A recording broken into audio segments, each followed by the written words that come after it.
Panel. आज का video micron investors के लिए बहुत इंपॉर्टेंट होने वाला है, क्योंकि पिछले कुछ दिनों से मुझे एक ही क्वेश्चन बार बार आ रहा है कि माइक्रोन में इतनी बड़ी गिरावट आ गई है तो अब इसका क्या करें।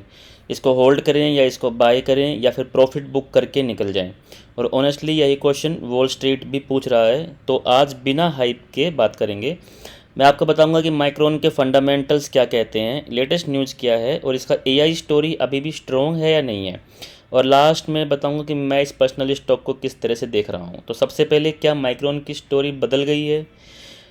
नो, सिर्फ स्टॉक प्राइस पीछे आने से बिजनेस खराब नहीं हो जाता, और ये मिस्टेक बहुत सारे न्यू इन्वेस्टर्स करते हैं। कंपनी और स्टॉक प्राइस दोनों अलग चीज़ें हैं। अब लेटेस्ट डेवलपमेंट्स देखते हैं। पिछले वीक माइक्रोन ने एक अच्छा बाउंस दिखाया और कुछ सेशंस में स्ट्रॉन्ग रिकवरी भी की। कुछ एनालिस्ट ने इस रीसेंट करेक्शन को बाइंग अपॉर्चुनिटी बताया है, जबकि मार्केट एआई मेमोरी डिमांड को लॉन्ग टर्म में अभी भी पॉजिटिव देख रहा है। दूसरी तरफ चाइना की मेमोरी कंपनी CXMT अपनी मैन्युफैक्चरिंग कैपेसिटी बढ़ा रहा है। इसी वजह से DRAM प्राइसिंग और फ्यूचर कंपटीशन को लेकर मार्केट में कंसर्न्स भी आए हैं।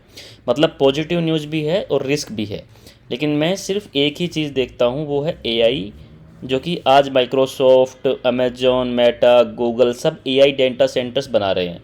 और एआई सर्वर्स को सिर्फ एनवीडिया जीपीयू नहीं चाहिए, उनको HBM मेमोरी भी चाहिए।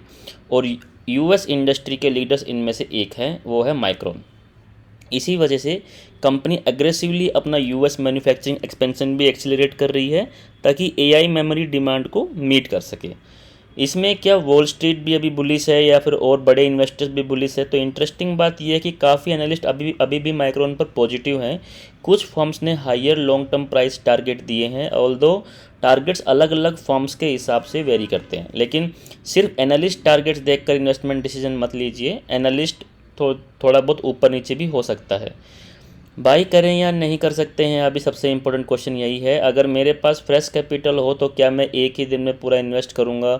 नहीं, बिल्कुल नहीं। मैं पर्सनली एवरेजिंग अप्रोच प्रेफर करता हूं, क्योंकि माइक्रोन एक वोलेटाइल स्टॉक है। अगर आज 10% ऊपर है तो कल 8% नीचे भी जा सकता है। ये एक नॉर्मल प्रोसेस है। इसलिए अगर किसी को एआई मेमोरी थीम में लॉन्ग टर्म कन्विक्शन है तो इसका फेस्ड इन्वेस्टिंग का अप्रोच इमोशनल डिसीजन से बेटर हो सकता है।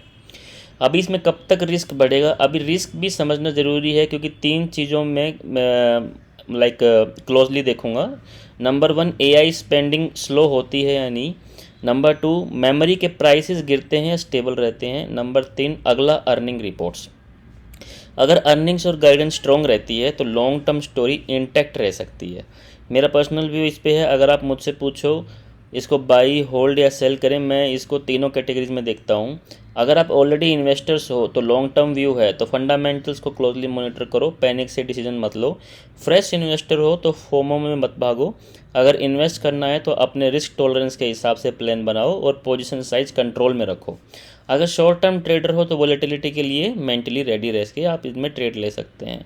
फाइनल थॉट्स है, मेरे हिसाब से माइक्रोन सिर्फ एक सेमीकंडक्टर कंपनी नहीं है, ये एआई इंफ्रास्ट्रक्चर का इंपॉर्टेंट पार्ट है। शॉर्ट टर्म करेक्शन आ सकती है, वोलेटिलिटी भी रहेगी, लेकिन लॉन्ग टर्म डायरेक्शन काफ़ी हद तक एआई डिमांड, मेमोरी प्राइसिंग और कंपनी एग्जीक्यूशन पर डिपेंड करेगी। अब मुझे कमेंट्स में ये बताइए कि आप माइक्रोन में क्या कर रहे हो, बाई हो, होल्ड हो या फिर आप वेट कर रहे हो।